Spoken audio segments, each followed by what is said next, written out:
Good morning, everybody.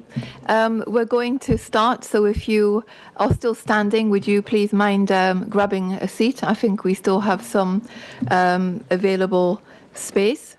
I'd like to welcome you to this policy dialogue entitled 12 Years of Russian Illegal Occupation, Human Rights Violations, and Ongoing Resistance in Crimea.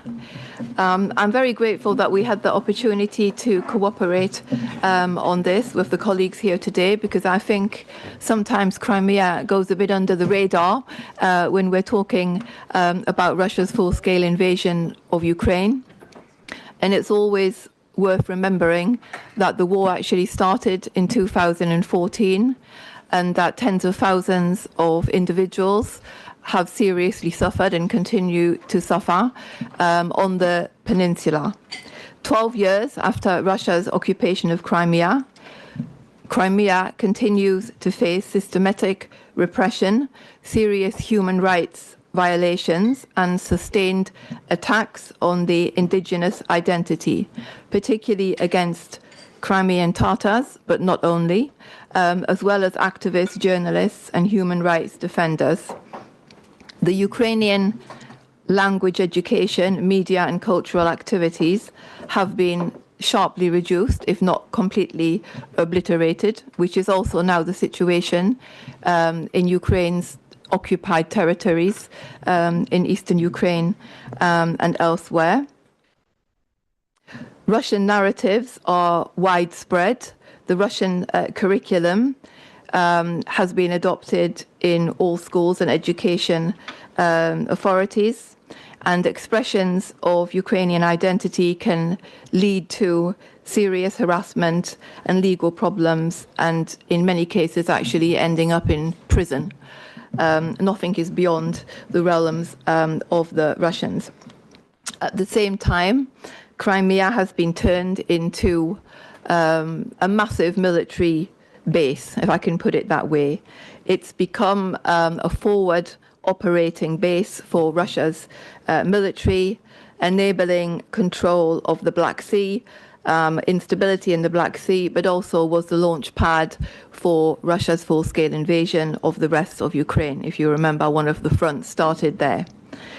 As discussions continue en masse about the future of Ukraine's occupied territories and the restoration of Ukraine's territorial integrity, I think it's really important not to lose sight of the human dimension, the millions of Ukrainians living under occupation. I mean, sometimes we hear, particularly from our American friends, that territory can just be given away or traded as part of an agreement. You know, this is absolutely not acceptable. This territory is Ukrainian and will remain Ukrainian, whether it's Crimea or the territories in eastern Ukraine. But also, I'm not sure that there's a full understanding of what this actually means for the Ukrainians that are living in those occupied territories. And I'm sure we're going to get into that, into the discussion. Today's conversation will look at the human rights situation in Crimea and reflect on the broader lessons for other temporarily occupied territories of Ukraine, while considering how the international community can strengthen accountability and support those affected. Now, we're going to start. I mean, we have a really great lineup of speakers here today, but we're going to start with two opening statements by Oksana Dayakun, who is the deputy head of the Ukrainian mission here in Brussels, and by Pekka Toveri, who is a member of the European Parliament. And I would say that, Mr. Toveri, few people understand Russia's military strategy perhaps better than you, given your past life as a former chief of military intelligence of the Finnish Defence Forces. Your knowledge on that, but also being from Finland, I think gives especially good insights. We will then go to the panel of excellent experts that we have here, who I will reduce shortly. But I want to give the floor first to Oksana for her opening remarks, and then I would ask you to come and sit here.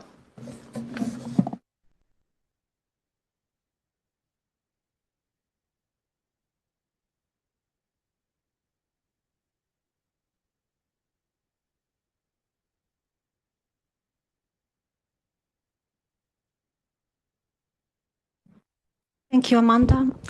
Good morning to everyone. First of all, I would like to thank to the EPC for doing this event today, and also on behalf of the mission of Ukraine to express our deep appreciation to the representatives of European institutions present here and also of NGOs, think tanks for your efforts in keeping the Crimea on the higher the agenda here in Brussels for already 12 years. And it is important to continue talking about Crimea. And I would say that in light of multiple crises unfolding in the world, it is even more relevant than it used to be before. Because 20 years after the attempted annexation by Russia, Crimea remains a stark reminder of the consequences of not bringing the aggressor accountable for the violation of the international law and the crimes committed. Back in February 2014, the world wavered over how to respond to the deployment of green men without insignia in Ukrainian Crimea, which was followed by the sham referendum at gunpoint. Then in February 2022, Russia attacked Ukraine openly. And temporary occupied Crimea, as was mentioned by Amanda, played a key role as a bridgehead to the full-scale invasion of Ukraine. Russia has used occupied Crimea as a testing ground for all sorts of repression techniques to shut down critical voices. Kidnapping, torture, politically motivated charges, and prison sentences against Ukrainian and Crimean Tatars in Crimea opened also the way to increasing repression in today's Russia as such. But I fully agree with Amanda when we talk about Crimea, when we have to talk first and foremost about people.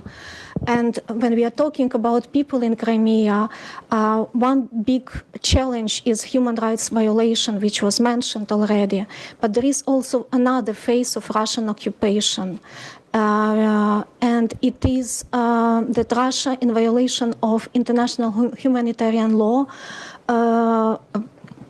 forcefully conscripts our citizens into the Russian army to use them in the war against Ukraine.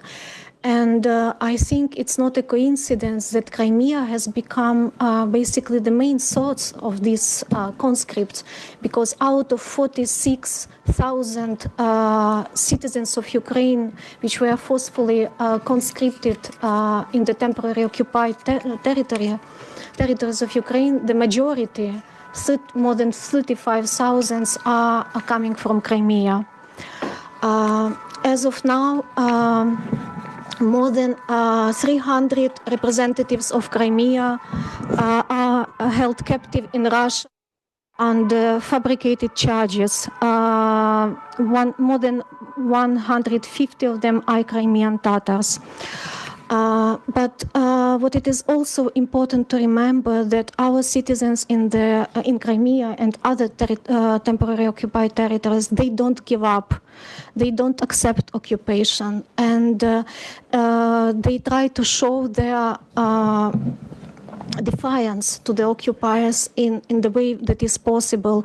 And I would like, in Crimea, one of the most prominent movements is Yellow Ribbon, and probably it will be mentioned later here today. But it's not only this movement. We see other attempts of our citizens to show to the occupiers that they are on Ukrainian land, on Ukrainian soil.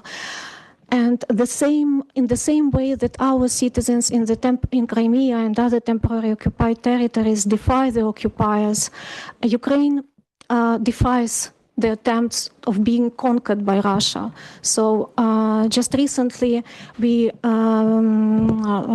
marked the 4th years of full-scale invasion, and we can say that now at the beginning of 5th year of this full-scale war, Ukraine stands strong as it used to be in 2022. and our people continue determined to protect our land, to protect peace. And and for us remains crucially important that the peace at the end of this war is just and lasting. And we really appreciate the support of the European Union in helping us to achieve this goal. If you are talking about Crimea, it is important.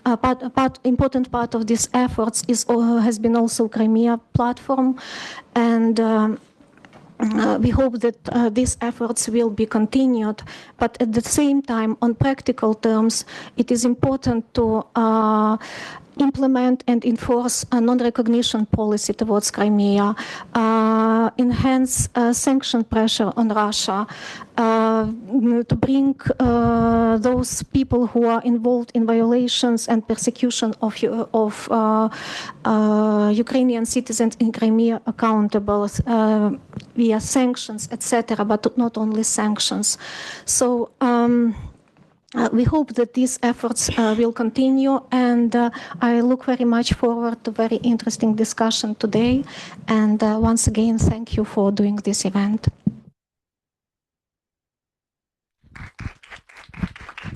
Thank you very much. Hope can everybody hear me? Is it working? It's not working. Is it working now?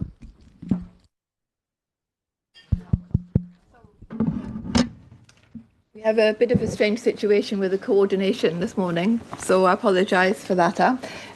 But Ms. Diakun has to leave quite early on, so I wanted to put a follow-up question to you before you leave, Oksana. Could you give us an insight into how the Ukrainian government's diplomatic strategy to the occupation of Crimea has actually evolved over the years? I mean, since the actual occupation back in 2014 until now. I mean, how has that policy actually evolved? Thank you, Amanda. So basically, the major development has been, if in the beginning we have relied only on diplomatic means to deoccupy Crimea, I mean, back in between 2014 and 2022, at this point in the newly adopted strategy for the occupation of Crimea, we foresee a combination of diplomatic and military tools.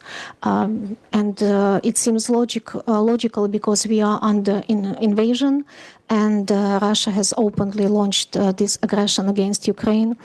So we continue in this way. As I said, right now, Ukraine, in our offensive operation, and if you analyze the strikes that Ukrainian forces are doing around Crimea and in Crimea, it is first and foremost, it has been about unblocking a Black Sea to make possible the export of our goods. But then in the Crimea itself, we target military infrastructure of the Russian Federation. And I would say that Ukrainian strikes have been quite successful. And now with our drones, we are able to cover quite deep down. So, and we believe that with this tactic, with increasing this pressure on Russian military presence in Crimea, that would help us also to advance in deoccupying the south of Ukraine. But of course, diplomatic efforts continue. So it's a combination of both. Thank you. Thank you very much, Oksana. I would now like to give the floor to Mr. Toveri for his opening remarks.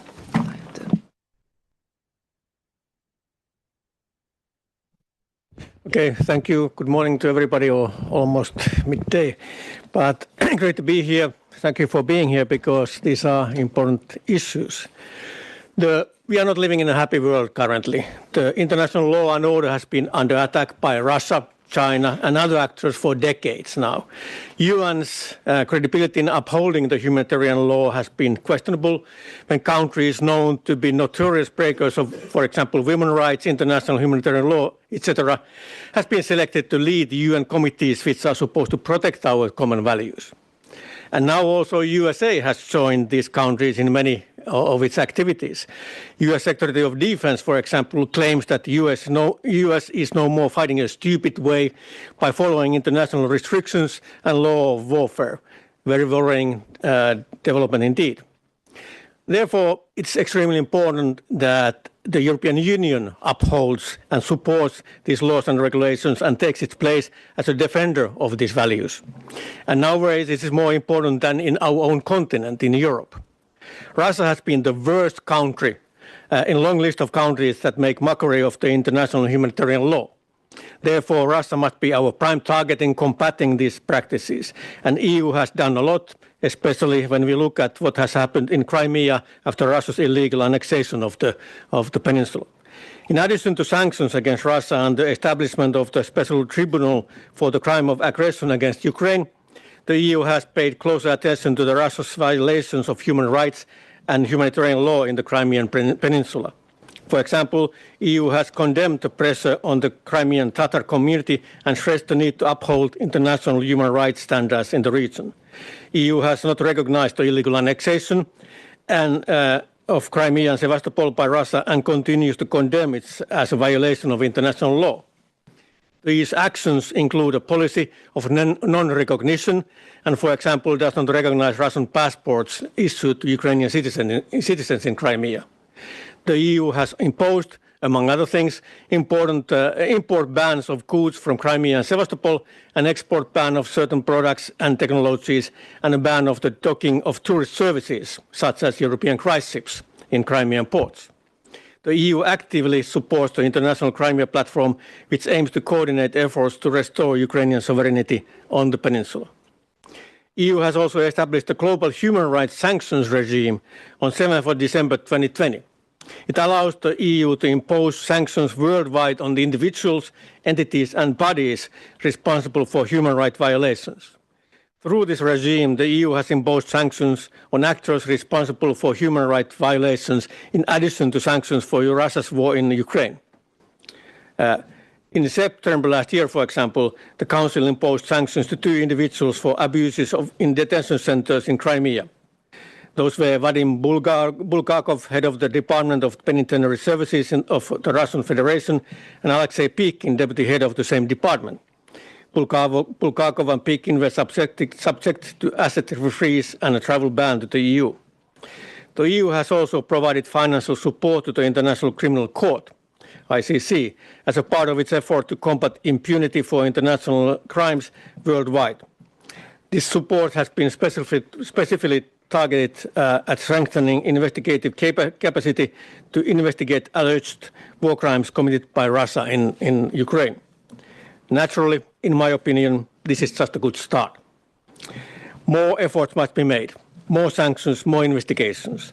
The most important thing is that we make it clear to these criminals that their crimes will be revealed, they will be investigated, and they will be punished. It may take years, decades even, but we have a long memory. A good example is the Serbian war criminal General Ratko Mladic. It took over 15 years to detain him. It took over 20 years to sentence him, but finally that happened, and Mladic will stay in prison the rest of his life. This work is slow, it's painful, it's difficult, since Russia and other countries like Russia come up all the time with the new ways to broke the rules and commit crimes. Therefore, we must be also flexible in finding ways to combat these activities. And most important is not to give up ever. That is a message that we need to spread around the world in order to rally like-minded countries and people to this work and to remind the criminals that they will be priced for their crimes one day. Thank you.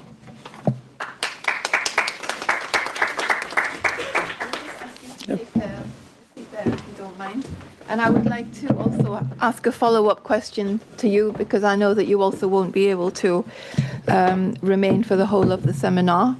As a security expert, how would you assess the threat of Russia's militarization of Crimea for the rest of Europe? I mean, for the eastern flank of Europe and Black Sea security in general? Well, I'd say that Crimea is a little bit like Åland Islands is to Finland. It's a back door to our defenses. If the back door is open, the whole country is in danger. And if Ukraine is in danger, Europe is in danger. That's and again, it's also symbolic. There's a strong symbol in Crimea because that's where the Russian aggression against Europe and the worst crimes against humanitarian law started. Therefore, they can't never get Crimea. We have to get Crimea back to Ukraine, even though it might take some time. Never reward a criminal. Yeah, I couldn't have said that better myself. Russia is still being rewarded too much, I think, in my opinion. But maybe we can pick that up further in the discussion. I now want to introduce the rest of our distinguished panel who have joined us here today. First of all, Leniie Umerova, a Ukrainian citizen and Crimean Tatar activist. Welcome to you. Leniie became a symbol of the repression in occupied Crimea. In 2022, she was detained by the Russian authorities, actually while trying to visit her father, who was ill, and then faced very fabricated charges, including espionage. She spent around 2 years in harsh detention, including a period in the very harsh Moscow Lefortovo prison before being freed in 2024 in a prisoner exchange. It's great to have you here, Leniie, and we look forward to hearing from you. We have Sabina Iliasova. And first, I want to thank you, Sabina, for the opportunity to actually cooperate with your NGO Crimea SOS, because you reached out, so I really appreciate that. You're a very well-known human rights defender. Your organization, Crimea SOS, is also a well-known civil society organization in Ukraine and actually in the world, focused on documenting and advocating against human rights violations in the context of Russia's war and occupation. You're also doing a dangerous job in this context, so welcome to you. Then Simon Papuashvili, and there's a very nice Georgian name there, the human rights lawyer and specialist who currently serves as Program Director for Eastern Europe and the South Caucasus at the International Partnership for Human Rights, otherwise known as IPHR. And among many other things, because I've known Simon and his work for many years, he has been documenting the human rights abuses in Crimea since 2014. So I can only imagine that you must have an extremely big file, or probably more than one file by now, Simon. And last but not least, we have Matteo Arisce, who is the team leader for peace and defense, which is a huge dossier. It sounds like a huge dossier at the External Action Service Ukrainian division. So we look forward from hearing from you as well in a bit. But first of all, I want to give the floor to you, Leniie, for your opening remarks. Hello, everyone. My name is Leniie Umerova. I'm glad to be here and I share my story with you and to talk about our political prisoners and civilians who are now in Russian prison. Like Amanda said, yes, in 2022, I tried to go to my critically ill father at the time when I lived in Crimea and after a full-scale invasion to occupied Crimea. Did I know at that time what will happen with me? I understand where I'm trying to go. It's Russia. It's terroristic state. But anyway, when your closest ones, every Crimean who now live in exile, have closest ones in occupied Crimea, just because Crimean Tatars is so complicated return to our homeland. And now a lot of our people still trying to live in this place. Even it's really scary, even it's every day, you live in every day scared that tomorrow FSB can come to your house and you can be imprisoned. And in 2022, I trying to go to my critically ill father, and right on the border control, right on the border between Georgia and Russia, Russian federal security forces kidnapped me, abducted me, and put in the prison where I spent first time I spent almost half year. And actually, every time I said that fortunately, I find a way how to share that I am in prison with my closest ones, and they help me to find the lawyer. I understand why I say that I'm lucky. Just because a lot of people from occupied territories who was abducted don't have this lucky chance, because a lot of them now nobody knows where they are. Practically, they're in Russian prison, but when Ukrainian organization or their closest ones trying to find them, staff of this prison said, we don't know where they are. After half of year, they said that I'm a Ukrainian spy. That sounds crazy, but it's fact. And they put me in the prison, the biggest prison of federal security forces in Russia, FSB in Moscow, called Lefortovo, where I spent almost 1.5 years, and I was returned by exchange in 2024.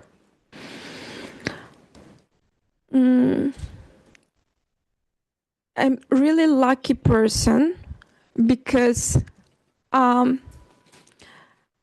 of a lot of international institutions, NGOs, governments spoke about my situation, and it's helped to return me with exchange. But we have just imagine this number, more than 16,000 Ukrainian civilians, and big part of them from Crimea now in Russian prison, and they have no chance how to return to our homeland. And they live in everyday scare in prison. They're tortured every day. They live under sexual violence and etc. every day in Russian prison. I know my sister in that time who's still in Russian prison, like Oksana. She was tortured. She was kidnapped from our house and spent almost half year in the basement. She's nearby Crimea. She's from Kherson region. I know Helena Dohopola. She's 70-year pensioner. Russian military forces kidnapped her and tortured her, and trying to break her fingers. Imagine, it's pensioner. What she did, so scared. I know Bogdan Ziza.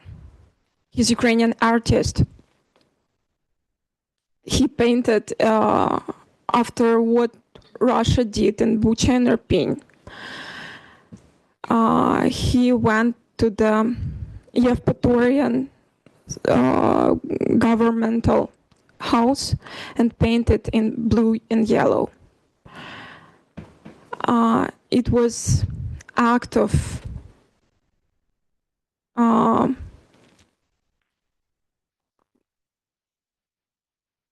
it's artistic act to show what Russia did. And FSB gave him 15 years and said he is a terrorist just because of two colors. For now, we have almost 300 Ukrainian, Crimean citizens who now in Russian prison because of political motive. His political prisoners.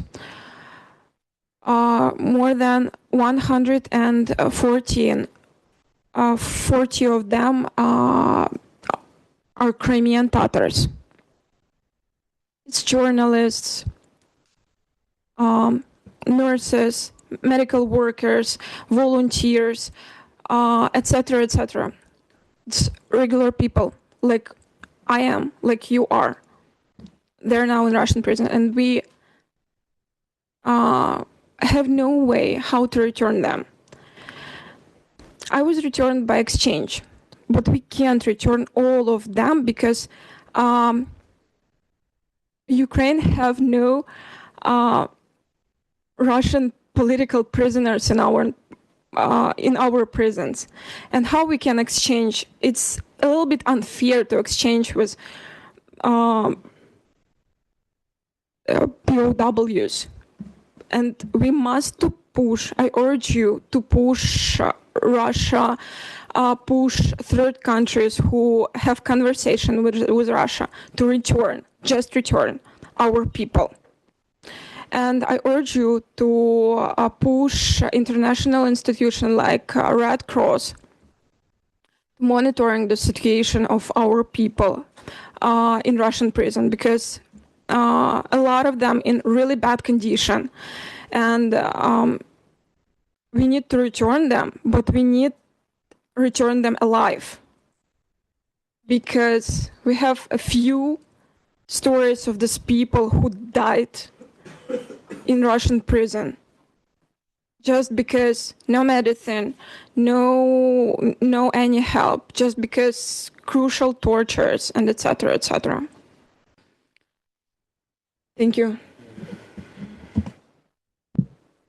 Thank you very much, Leniie, for sharing your story, a very emotional story. I mean, saying that what you've been through is terrible, it doesn't even scratch the surface. I know that, but I really feel from, the bottom of my heart for the tragedy that you and everybody else in Crimea has gone through since 2014, and the terrible conditions that you've had to live through, and which thousands more of your countrymen continue to live through, or tens of thousands, hundreds of thousands even, if we think about the whole of Ukraine. But maybe one follow-up question. Do you think that Russia or the FSB purposely target women to exert pressure on them in a way that perhaps they would find more tangible than exerting pressure on men? And just on your last point, which are the third countries, in your opinion, that are the most useful in terms of engaging and trying to have these exchanges to release more of your country folk? Thank you for this question. About women. We have a lot of examples that Russia kidnapped, abducted women.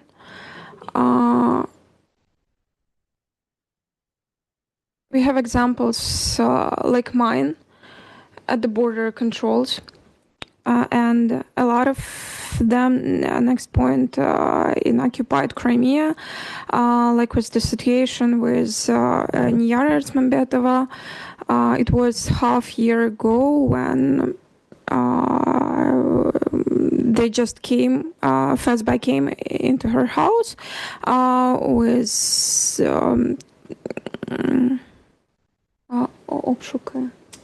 searches. And yes, find something and say that she's a terrorist.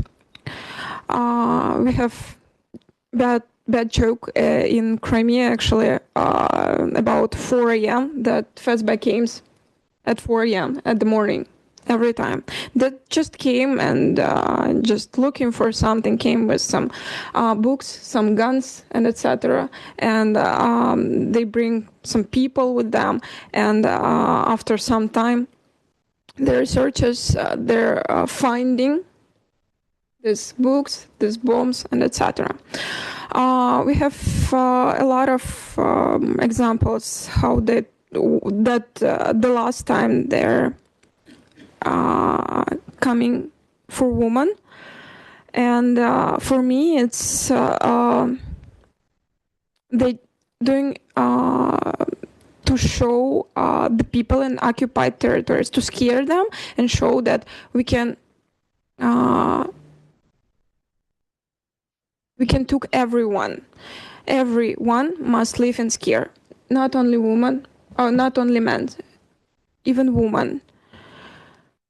Everybody, you can told nothing, you can do nothing. And about second question about third countries,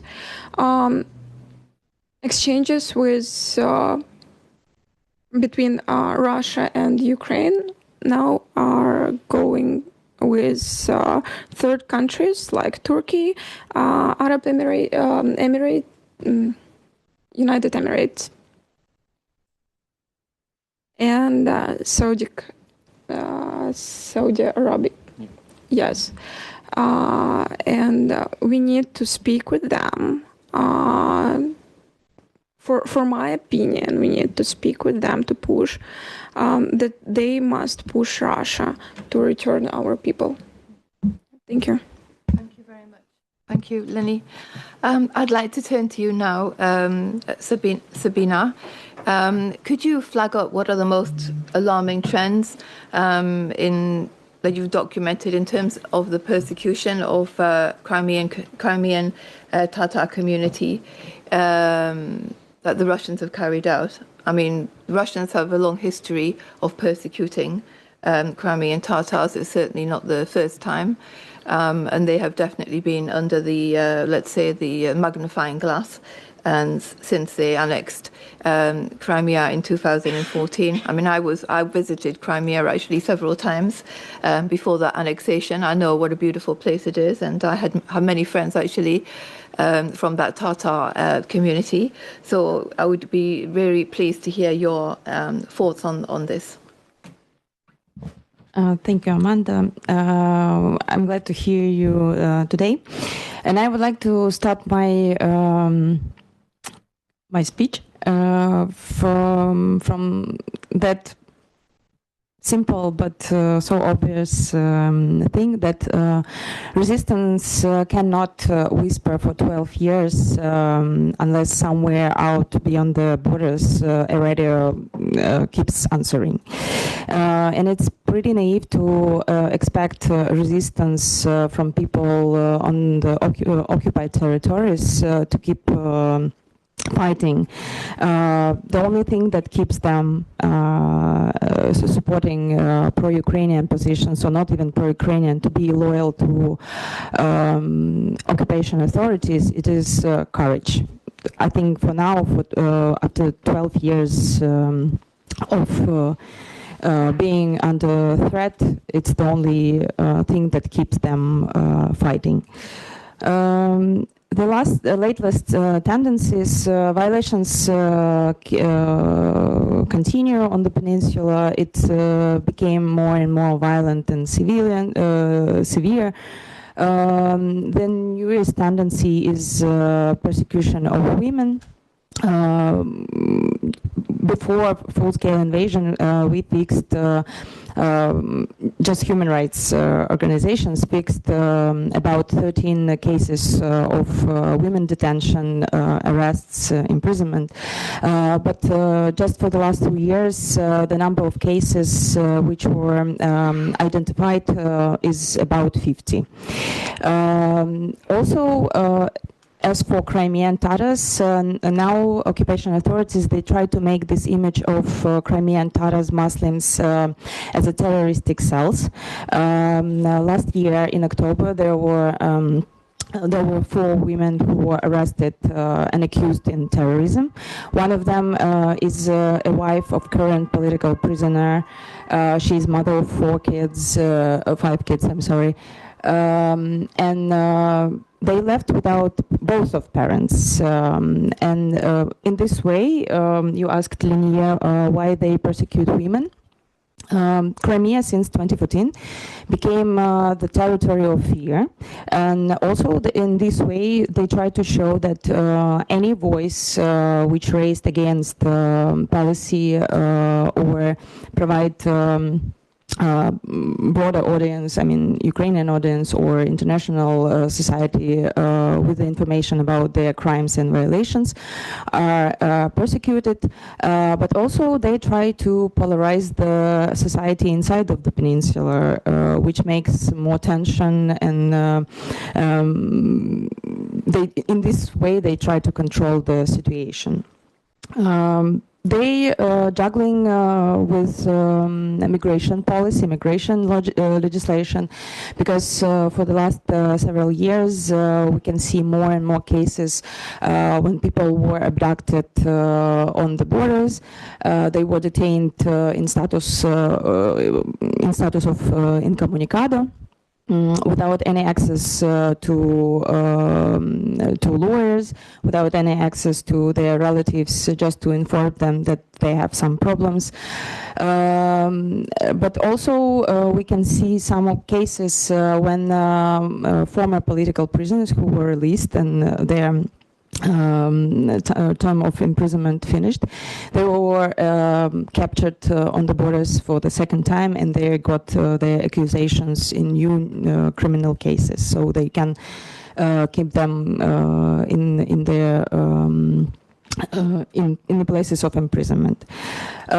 Crimea still is one of the spots for transition people from the newly occupied territories. Now we identify a case where the kidnapped person was found on the territory of Abkhazia, which is also occupied territory, but of the third country.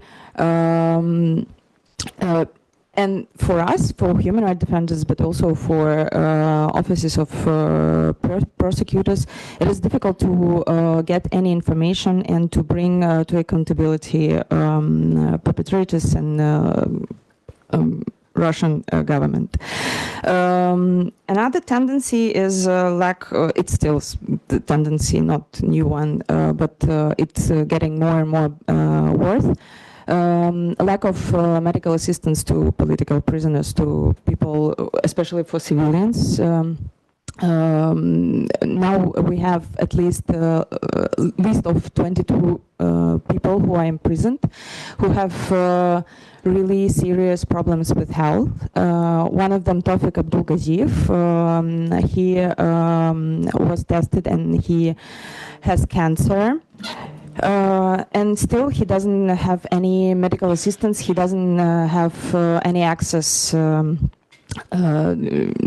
this kind of testing, to medicines, and it's really important to raise awareness about his case, because the situation is really, really bad for him. Since 2014 we have already 2 political prisoners who died on the territory of Russia. Going back to issue of Crimean Tatars, they transfer political prisoners to the territory of Russia, which is in fact a new wave of deportation, especially for Crimean Tatars. I don't even, I cannot even count how many articles, how many international norms were violated against Crimean Tatars, but the first and the main is the right for self-determination and forced passportization. These kind of violations make the situation complicated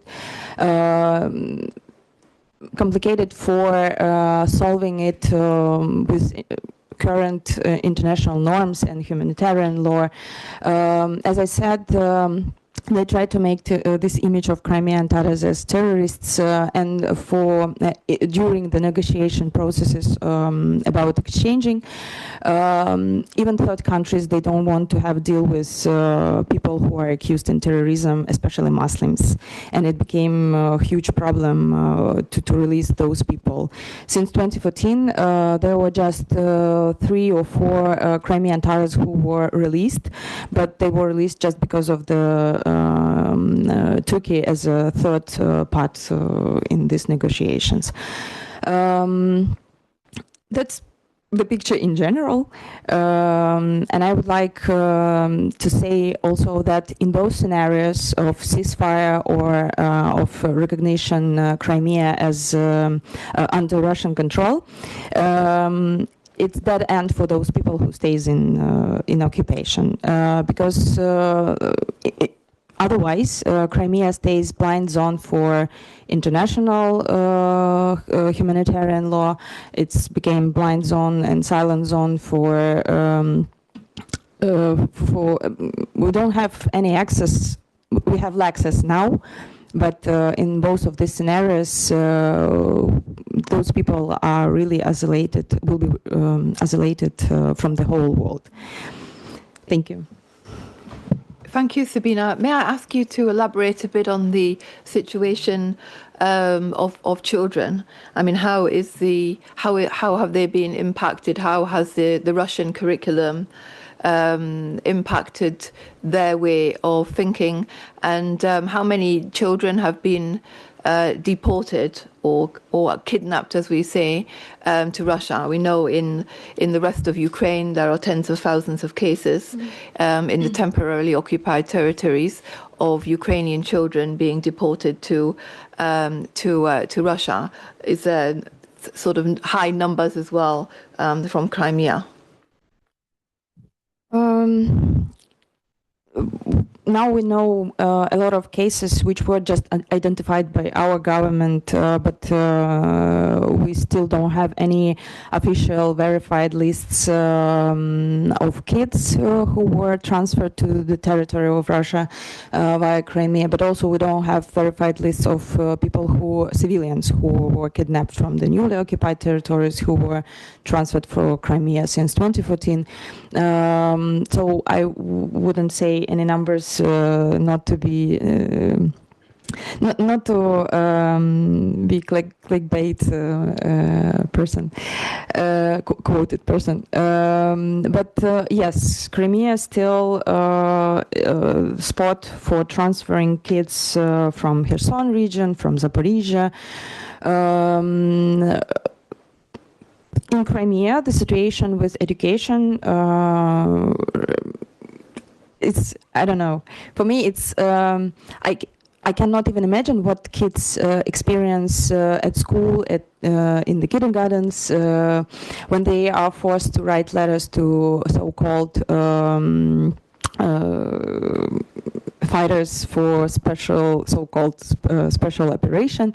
And again, especially for Crimean Tatars, each child knows the history of their families who were deported, who in the 90s were allowed to go back to the motherland, what their families and relatives faced and now they are forced to write letters to those whose parents or grandparents deported the members of their families. For me, it's violence again, mental health of kids. The amount of militarized activities in Crimea really, really huge. Everything, every celebration, every holidays, every activities at school, they are targeted to make from these youngsters, from kids, to make new soldiers for Russian army. And unfortunately, for 12 years, there are generations who don't know anything about Ukraine. They are officially citizens of Ukraine still, and their parents are citizens of Ukraine, but they don't know about Crimea as Ukrainian territory. I think I'll stop here. Okay. Thank you very much, Sabina. I would like to now come to you, Simon, and ask you about the lessons that have been learned, or have they been learned from the 12-year occupation of Crimea? I mean, have they been applied to the defense, or can they be applied to the defense of human rights in the newly temporarily occupied territories of Ukraine?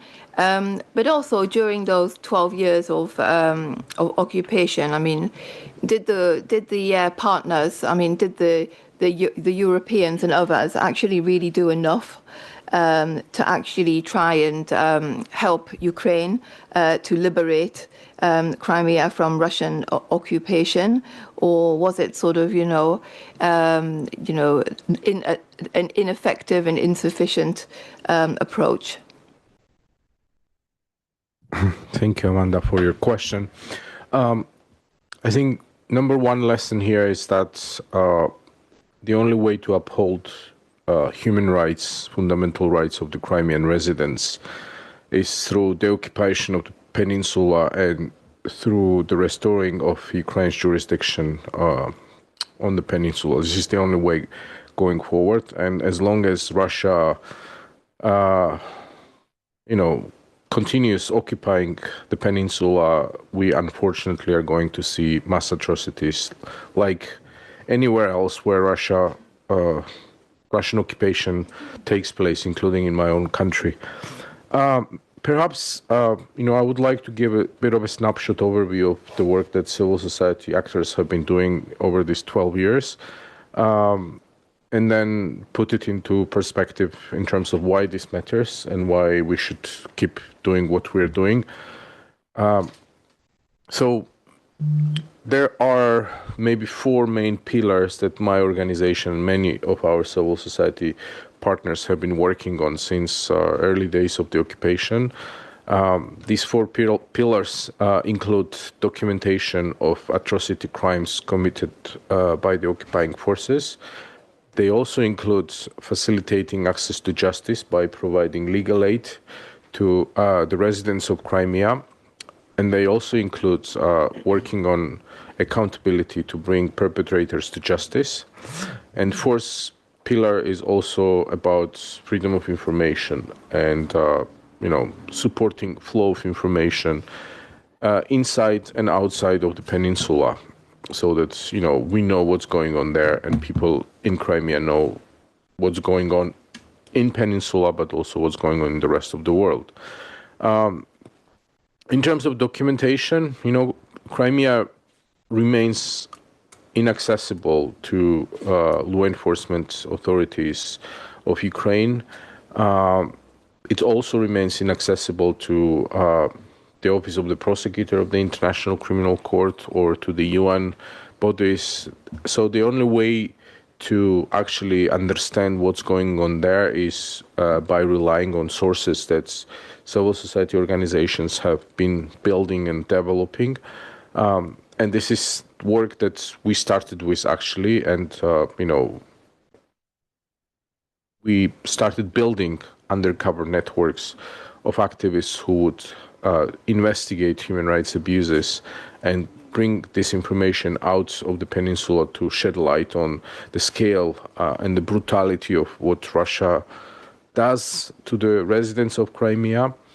And this work continues, and this information remains like to be the sole source of information.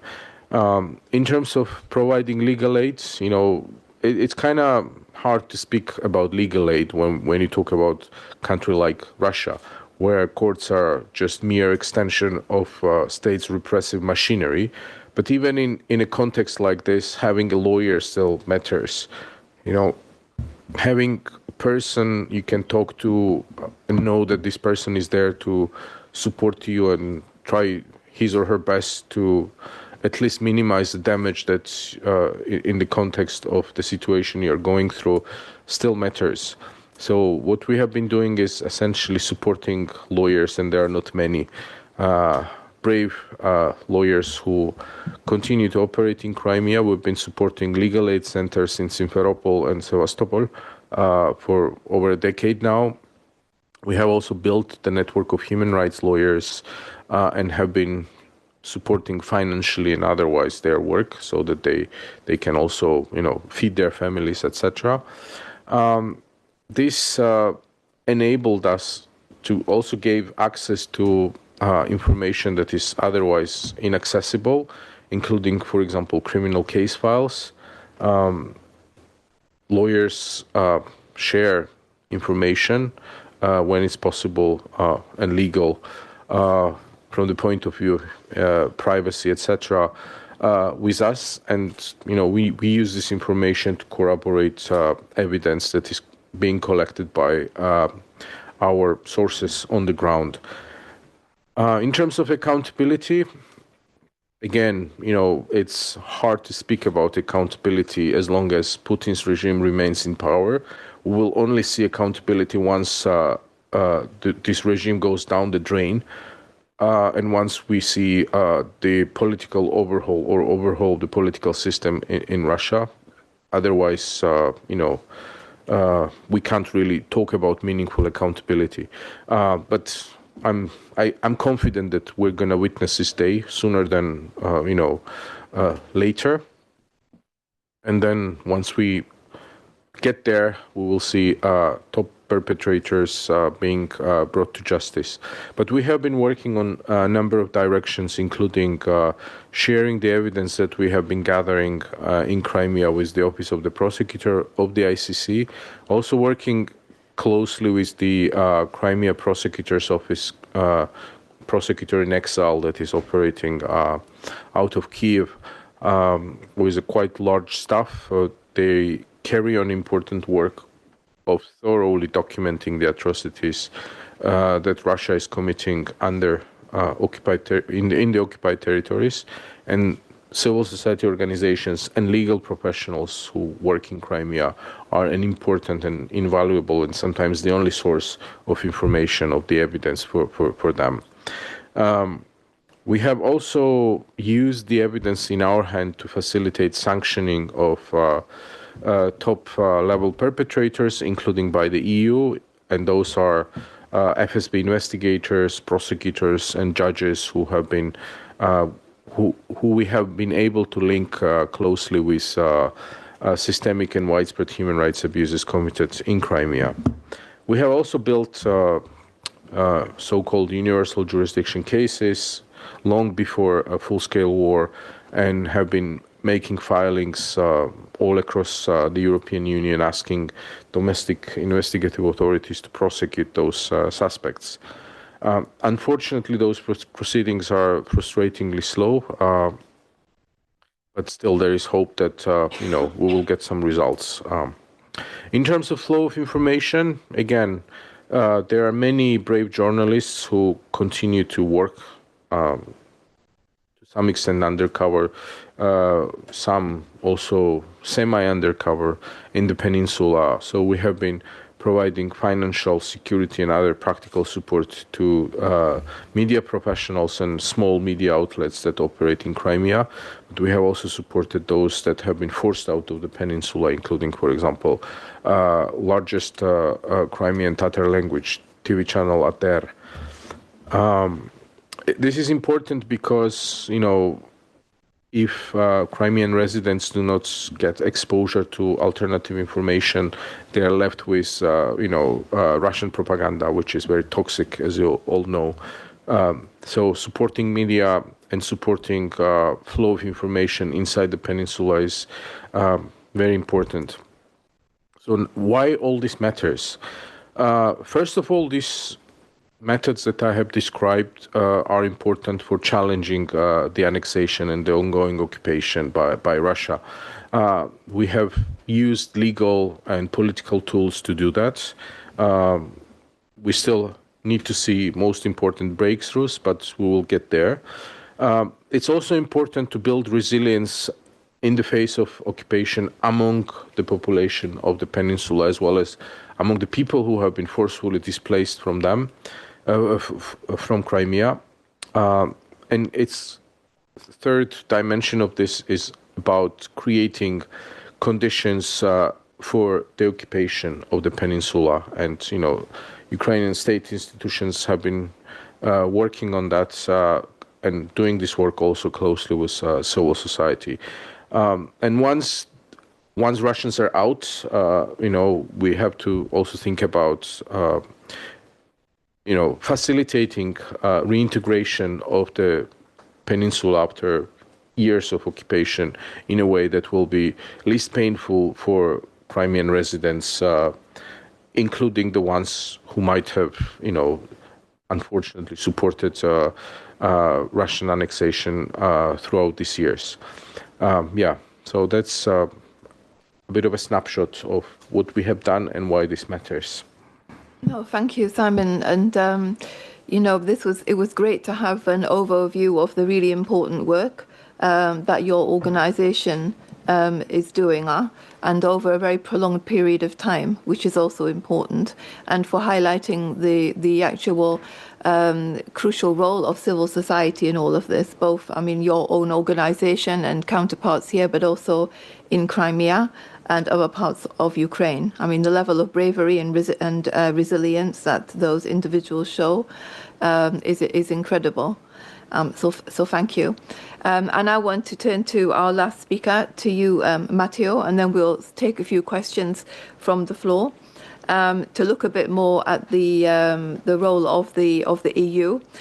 Maybe I can ask you how the External Action Service is institutionalizing the work of the International Crimean Platform within the Council, the EU Council, to ensure that policy recommendations from this platform are translated into concrete actions.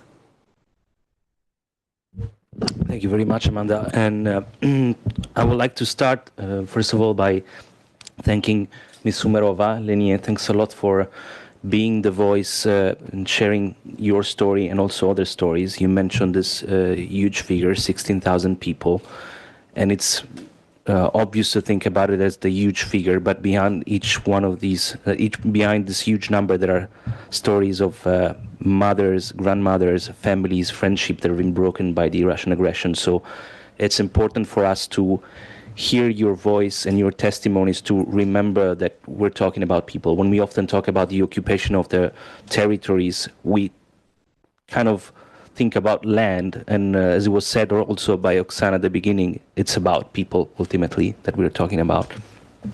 When it comes to the EU policies, Mr. Toveri actually explained it quite well, better than I could, what we try to do. The main aspect, of course, is the non-recognition policy. We use the sanctions. We try to make the best on the issued passportization, meaning not recognizing the passport. We also have trade measures. So it's basically through sanctions, but we know that the sanctions are not enough to stop the action. We know that the sanctions are not enough to avoid the Russian crimes, but still they are important. And I would say that the main aspect of the non-recognition policy, it's what it implies. If on one side we're not recognizing the Russian occupation, but on the other side, what we're really saying, and that we do recognize what's in Crimea, what's in Kherson, Luhansk, Donetsk and Zaporizhia. There are people there, there is culture, especially in Crimea. We know that there is such a rich history of Greeks and Slavs and of course the Tatars. When we say that we do not recognize Russia's occupation, we're saying that we do recognize such a cultural richness, and we do recognize your heritage, and we do recognize that work needs to be done to preserve this identity that Russia is trying to destroy. So that's the most important message, I think, about upholding a non-recognition policy. Then, of course, we go into the issue of accountability, and I would definitely agree with Simon that unfortunately, we're in it for the long game, and accountability is a key word, is a key concept that needs to remain in the discussion. When we talk about the ongoing negotiations, we don't see accountability surfacing a lot, and also in what's reported by the media. And there's a reason for that, of course, that the sides that are pushing for this type of negotiations don't want to discuss yet certain aspects that could be politically, let's say, annoying for some of the participants in the negotiations. But still, accountability, it's there. Accountability is crucial, and the EU is working on the Special Tribunal, on the Claims Commission, to make sure that we will have these instruments that in the long term can really provide accountability. And when we talk about accountability, I always also like to remember that a lot of the concepts regarding international criminal law and the issue of caring about certain crimes and extrajudiciality, and all of these things were actually, first of all, they were designed in a Ukrainian university in Lviv by Raphael Lemkin and other important scholars. So there is an interesting link also historically on the importance of these concepts. And when it comes to the Crimea platform, this is the platform that it's been there now, unfortunately, for almost 12 years since the occupation started. And it's the place where we can collect the information and the main issues that are around Crimea, but I would say, unfortunately now, about all the territories, because it's not longer about, unfortunately, it's no longer only about Crimea. And it's about what a lot of the things that Simon's saying. It's about getting access to information. It's about documenting. It's about having the list of people. And through the European institutions, and you asked specifically about the Council, well, a part of my job and the job of colleagues is to make sure that diplomatically these things stays on the agenda. Especially these days, we have a lot of crucial crises on the agenda, but we have to make sure that these concepts remain on everybody's agenda. So that's an important step. But it's also, again, about the flow of information. Knowing what's inside these territories, it's quite complicated. Also, as Leniie reported, there is a dark shadow, and we cannot always see what's going on inside Crimea and the other territories. And we can only do certain things that we mentioned today, it's like providing legal support or providing information or try to have reconciliations. None of these things can happen if we don't have the right information. And I think the Crimea platform, it's helping quite a lot with that. And also creating, I would say, through the platform, but also through other mechanisms, kind of the knowledge and the data that one day will be needed for accountability. So the documentation and the information, I would say, are the two key pillars that we need at the moment in the absence of, let's say, other actions that at the moment are kind of blocked. As we said, we want to see Crimea back as part of Ukraine one day, and we know that this can only happen militarily or diplomatically, but diplomatically we're probably talking about a longer game, unfortunately. And I would conclude by saying that I thank the EPC and Leniie and Sabina and Simon, because for us, of course, going back to your previous question for Simon, has enough been done? Obviously not. More needs to be done, and for us, meetings like this and meeting human rights defenders reminds us that we need to do more, and also tells us what we could do more. So thanks a lot to everyone. Thank you. I'd now like to open the floor to questions. If you have a question, can you please raise your hand and tell us your name and your organization? I think we also have some individuals online. No questions? Everybody's... Yes, suddenly two hands pop up. Yes, we'll start with the lady in the front. Danilo is coming with the microphone.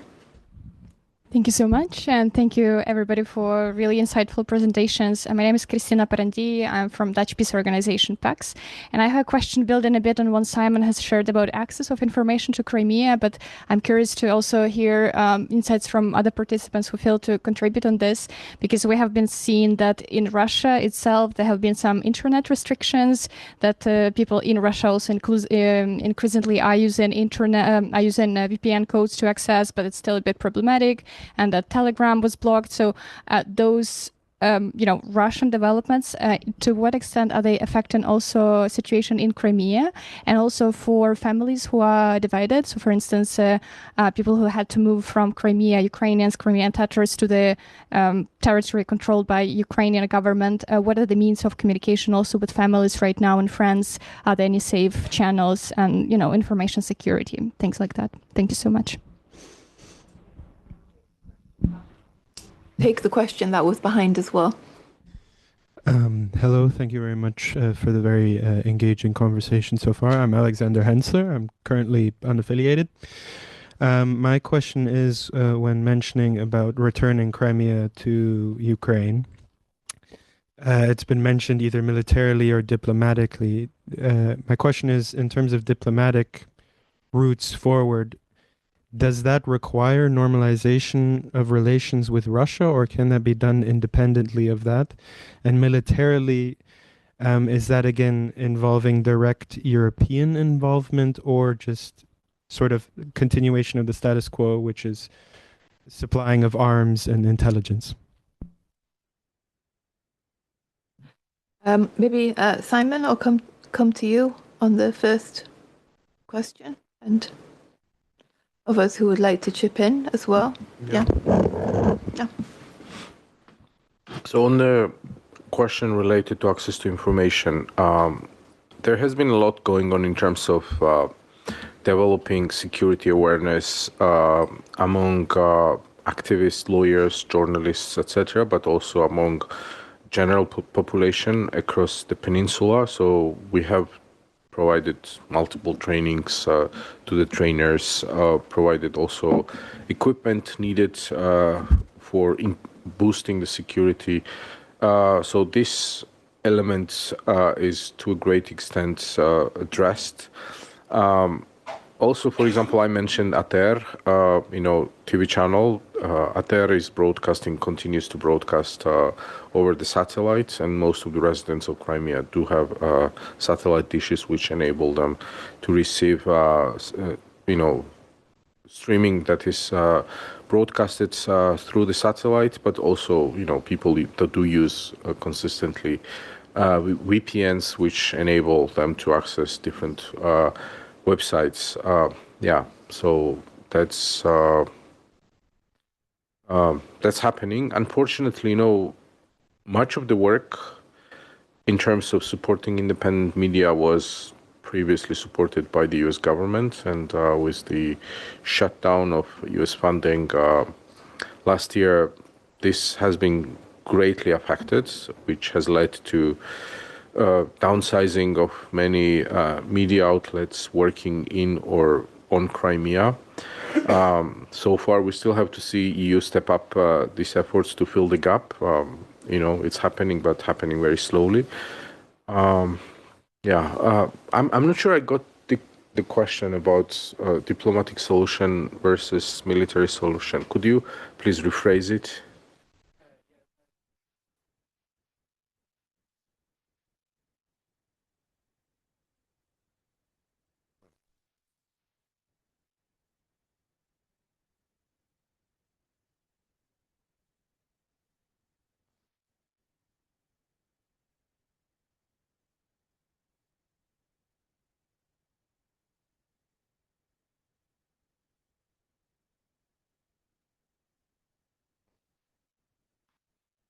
Well, I mean, my view is that,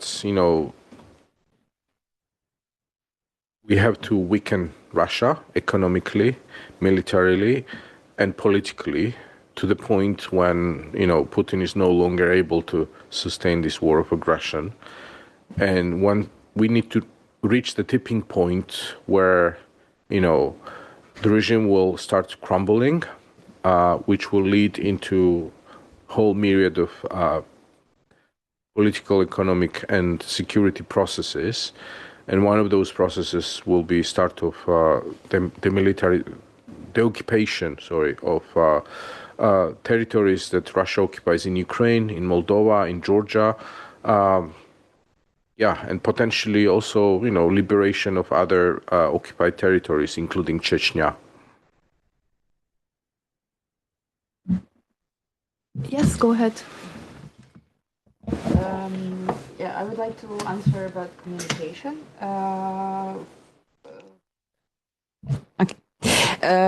Communication. It is a difficult issue, and each year it becomes more and more complicated to get access, to get information from Peninsula and to provide them with information. They became more isolated. But as I said, human rights defenders, human rights organizations, they make everything to... for 12 years, we're getting more and more creative, inventing some ways to communicate. Private communication, I wouldn't like to share specific ways of communication because the other day they can be blocked or banned or cancelled. So somehow we can still talk to our relatives every time, but as Amanda mentioned in the beginning, that it's not new policies, it's not new instruments that Russia implement on the occupied territories. It was since the Soviet times. And the more they make pressure and the more they try to isolate people from the whole world, the more people understand that something goes wrong. And on one hand, it helps us to raise maybe their civil society. I don't feel that there still exists, but still, people get this feeling that something is wrong, and at some point it helps. It helps to Ukraine and to the current situation.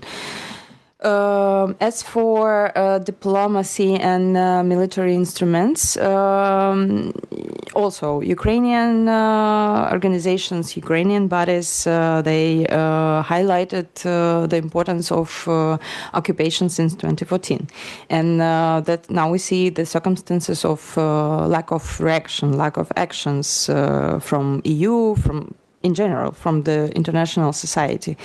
But still, and me personally, I don't have any illusion that Russia use diplomacy language to solve the issues. So if they speak with language of power, so it's time for us also to make some actions, not just to talk about it, not just to convince them to change their mind or to do something following the rules, following the norms. And I think that also concerning the question about what EU or in general what the world done, is it enough or not? I think all the system, legislation system and peace order system, for now it doesn't work a bit. So maybe it's time for institutions to revise or to bring some changes in the structure, in the system that we have now, because we're moving with the time, and according to these times, it's not relevant anymore. So maybe it's time to change something to keep this peace order. Thank you. Yes, please. Just about the diplomacy, the problem we have in Western world especially is that there are still people who think that Russia is like a normal state, that you can talk with them even though it's a dictatorship run by a mass murderer, and they lie all the time. And since for Putin, there's only one really important thing. It is to stay in power, because he knows that the day he loses power, he loses his life in Putin's Russia. That's the fact. And therefore, he's willing to pay anything. Second to last Russian can die as long as he's the last man standing. So there's not going to be any diplomatic solution before there's a change of power in Russia. Because if Putin loses Kremlin, he will lose his power, and then he will lose his life. So therefore, he won't give up the Kremlin, whatever the price is. So we have to wait till we have a new government there, which understands that there's a price to pay to try to fight West, which is, if nothing else, economically much stronger than they are. And then finding the military solutions, well, it would be very easy. The fact is that Europeans are not going to meddle in this, but just to give the Ukrainians resources to do that. And you look at the resources. When COVID came, EU used about 2% of its gross national product in 2 years to support member states for COVID, which went, I don't know, to build up new kitchens to Italy, whatever. Most of the money wasn't really needed. When the financial crisis came in 2008 to 2012, we used 2.6% of the EU's gross national product to support the member states because of the final crisis. Now, in 4 years of war in Ukraine, we've used maybe 0.7% of our GDP to support Ukraine. Nothing. We've used less money than we used to develop support to the third world countries. This is not a question about money, it's a question about political will. We have the money, we have the resources, if we just find the political will, which is extremely difficult to find in Brussels because we have a lot of politicians, very few statesmen and stateswomen, unfortunately.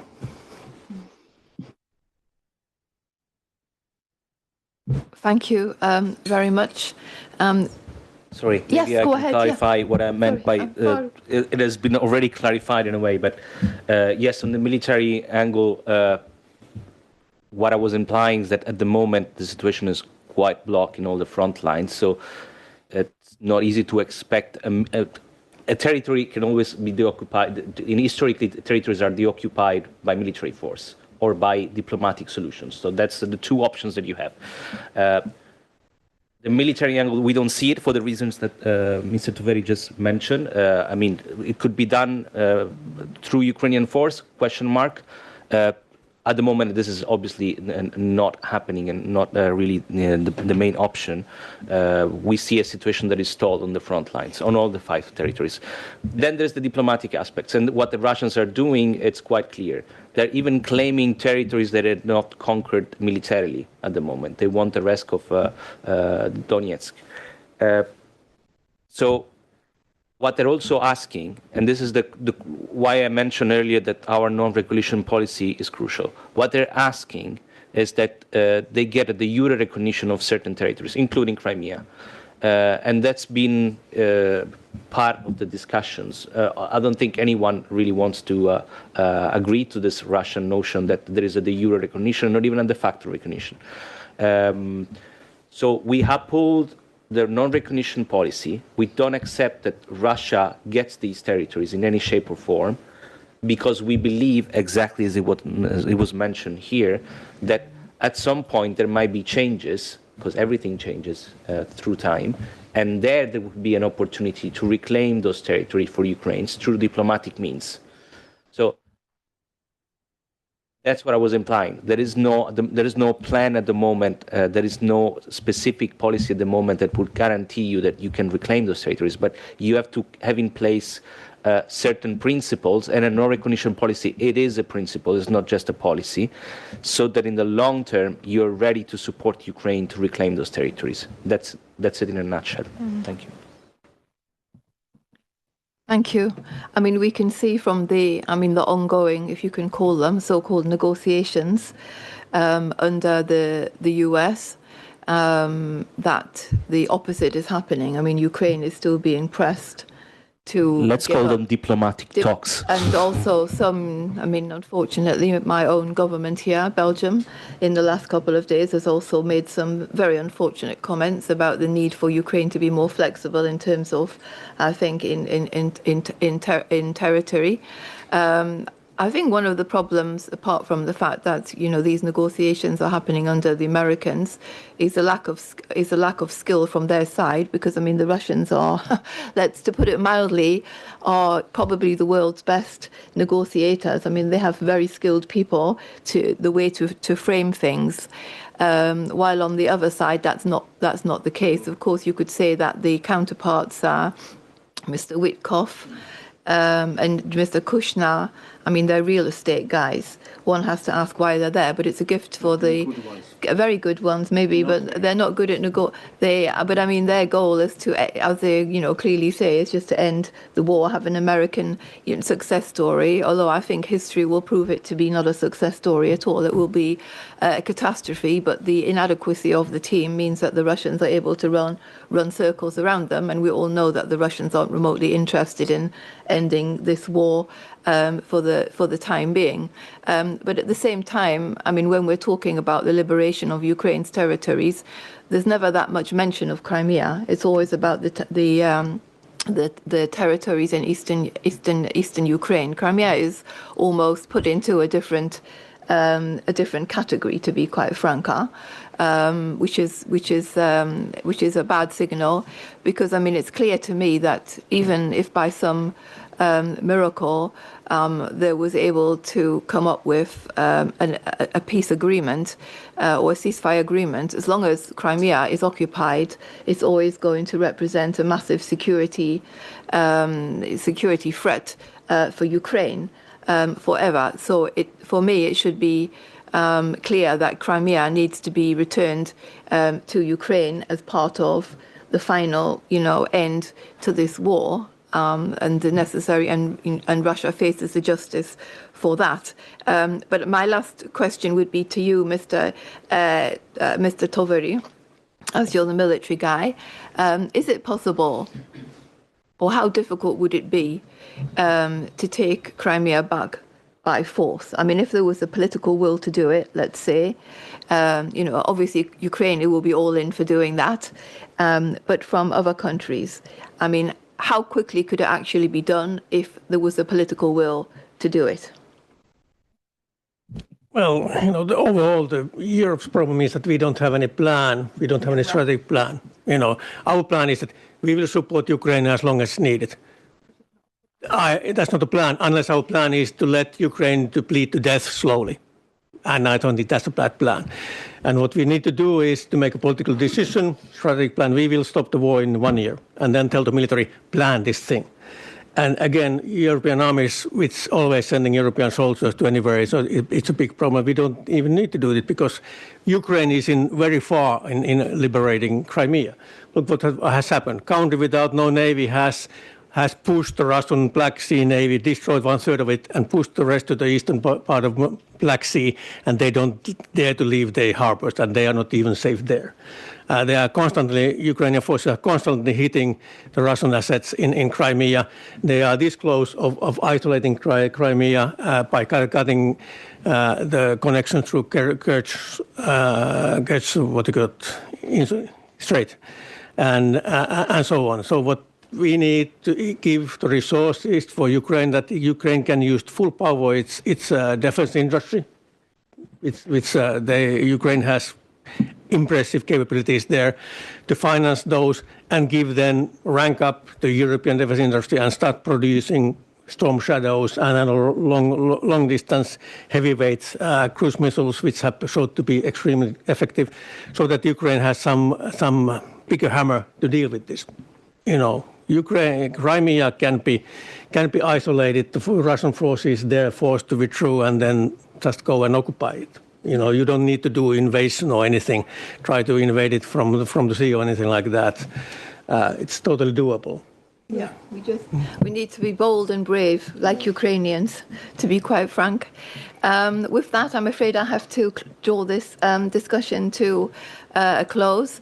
I want to thank very much everybody for their very insightful comments, for actually sharing your comments about the situation on the ground in Crimea, the challenges that the population there continues to face, the bravery that you actually show in the work that you're carrying out on the ground, because we know that it's a risk to life every single day, literally, and for sharing what more you would like to see from the partners, what more could be done.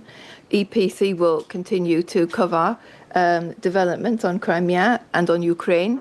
For those of you who aren't aware, we have a very active program of activities and publications on Ukraine. I think probably the most active in Brussels, and not to blow my own horn as a think tank. Thank you for joining us today. Thank you to my colleague Danilo for helping with the organization of this event, and I look forward to seeing everybody again at the next EPC Ukraine event, which I think will be actually next week or the week after. So many thanks and have a good afternoon, and Slava Ukraina.